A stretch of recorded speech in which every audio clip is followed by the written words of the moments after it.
I think a couple of days back I suggested that anyone who wanted to have a few questions answered should step up. So here are some of the questions that came in.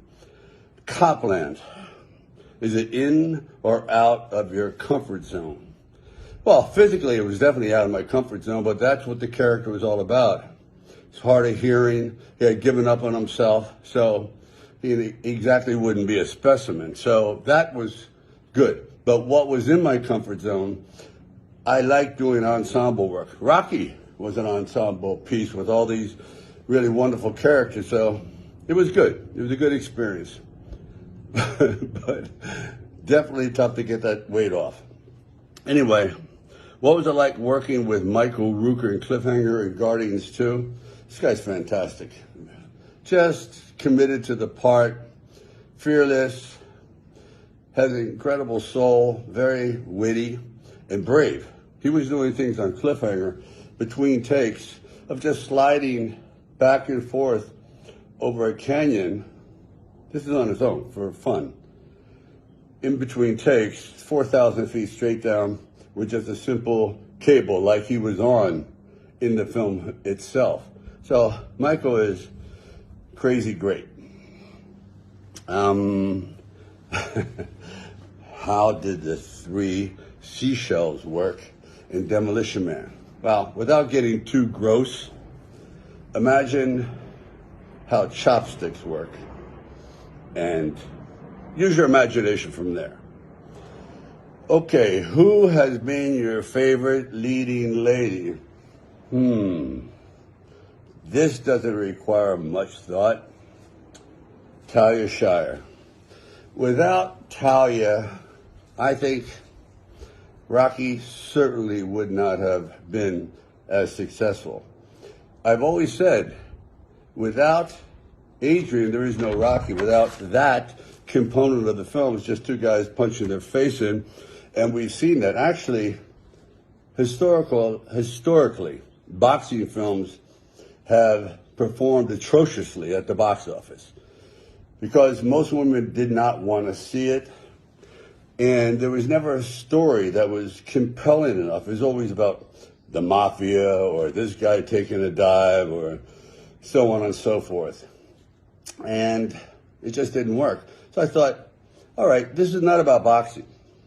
This is the love story. He just happens to be a lackluster, unappreciated, down on his luck, insecure guy who was a fighter. But mainly he was looking for love. And along the way, he found his soul again. So without Talia Shire, I would have been punched out a long time ago. Did you write all of the Rockies? Every word, every period, every comma, everyone. Also, when I agreed to do Creed 1 and 2, after I saw the original screenplays, which are okay, but they didn't quite capture the Rocky tempo. So every scene I was in those films, I wrote too. So it would be very comfortable for me to perform in. Which film do you think you were in your worst shape? And, well, that goes Copland. And believe it or not, I thought I was in really terrible shape with Rhinestone because I was way too thin.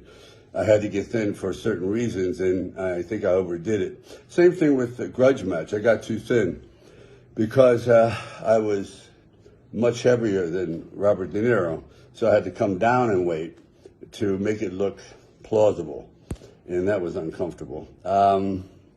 Let's see. And your best shape was Cliffhanger and Rambo 3, without a doubt, and Rocky 4. That's it. So they were almost jammed together, but those by far were my primo years.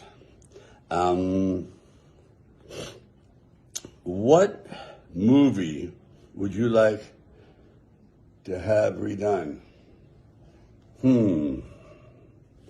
Stop or my mom will shoot. Let me tell you why. The concept you saw was not the concept that was considered. The concept was more of a really hateful mother, like throw mama from the train. She was terrible. She was horrible. The audience was supposed to dislike her. Then she comes out and lives with me, and that creates all this tension. But even though I respect her, she's my mother, she's really a pain in the ass. So instead of doing that, they hired the most wonderful woman to play the part, Estelle Getty. She's like America's sweetheart. She's on the Golden Girls. She's the mother that everyone said, God, I wish she could have raised me. So it took all that tension away. And I shouldn't have done the movie anyway. The only reason I did it, because let me try that again. The only reason I did the movie is because I thought Arnold was going to do it, and I was going to fake him out. He faked me out. He started the rumor that he wanted to do it, so I would do it, and oh God, it was a nightmare that he does not have to live with, but I do. Anyway, what is the best memory of filming? Wow. It comes in spurts, but overall I would say Rocky Balboa was an incredible pleasure. One, because nobody wanted to do it. I was playing 59, 60-year-old fighter. Everyone thought it was a joke. Luckily, to a guy named Joe Roth, the producer out here, very famous, said, let's give it a shot. And he really went on to do his own thing. So I was kind of like left on my own. There was really no producer. The Irwin Winkler, those guys never showed up at all.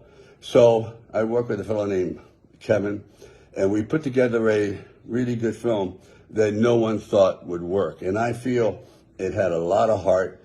And Rocky 1 and Rocky Balboa, the sixth one, are by far my favorite. So there you go. Let's see. Also, Rambo 4. That's another film. It was 20 years between the making of those films. Between Rambo 3 and Rambo 4 was 21 years.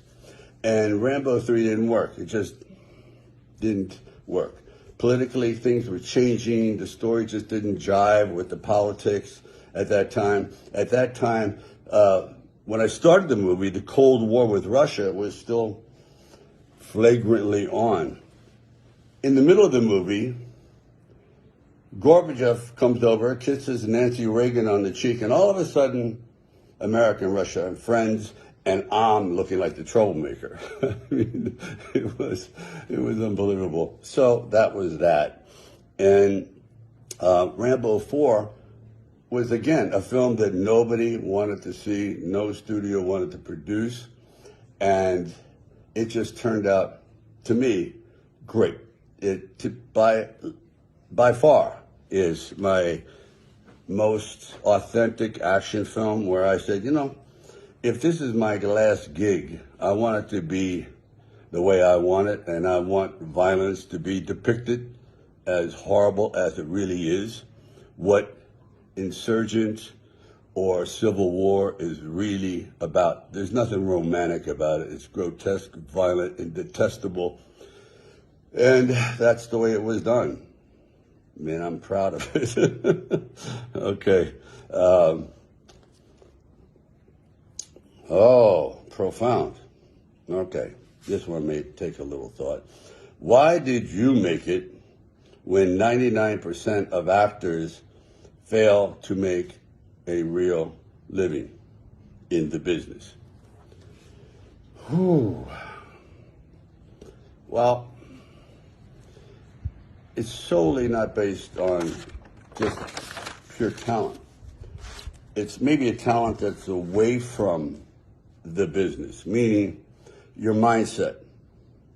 If you took that mindset and applied it to most professions that you feel that you're really, capable of doing well, like driving, and you can will yourself into being a really excellent driver, race car, truck driver, whatever.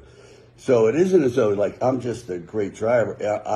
It's the determination that I'm preaching about. It's the blind ambition, the willingness to accept failure, grind it up, swallow it, and keep going. Not swallow it, throw up, and get sick and turn off all your aspirations and ambitions. It's just the opposite. I think I was determined. I know I was. I once did a painting. Next I'll show it to you. I did it in, God, I think it was 19. Whoa. Nice but bitter. I think I did it around 1965, and I wasn't even Sylvester Stallone, which is my real name, but I was using a Christian name called Mike, and it's signed Mike at the bottom of the painting. And what it is this road, a single man holding a single suitcase, tattered coat, young, walking into a city. In the background, the city is an inferno. That represented the future. You're either going to go in there and succeed, or you're going to burst into flames and become dust. And as I'm going into the city, the road behind me is disintegrating, which represents there's no retreat. If you commit to this, it's do or die. This is a occupational suicide mission, let's say. And you either hit your target or there is no reverse. Like you're driving a car, there is no reverse. There's only one way in, and it's got to succeed or you crash and burn. So that is the way I felt about it.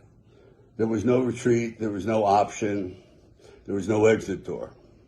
So that's why I think a lot of actors have a very, very difficult time in making it. It's not the talent. There's so many talented people. I could go to a high school play and go, God, there's some really talented people here. It's when you walk off that stage and you walk onto the stage of professionalism, that's where it gets serious. It's one thing to watch a person, oh, that's a nice show. It's another thing for someone to pay you hard cash, and they're going to put you through the ringer to prove that you deserve it. And you have to keep reinforcing yourself nonstop that you're the real deal, that you have something special. I'm not saying that, and I don't believe in it. Some actors are born character actors. That's what they do. They're chameleons. Actors like myself and other individuals, they're types. They make a statement. They walk into a room. You don't have to know anything about them, but you say, that guy looks like that kind of guy, period. He does not look like a librarian. Sylvester walks in the room. You're not going to ask him to help you with your income tax returns. No. You're going to say, that guy is unpredictable. You don't know what's going to happen. So I say be a specialist. If there's something, if you have a certain physical attribute, amplify it and ram it home. Aspiration, incubation, verification. Anyway, keep punching. Ciao.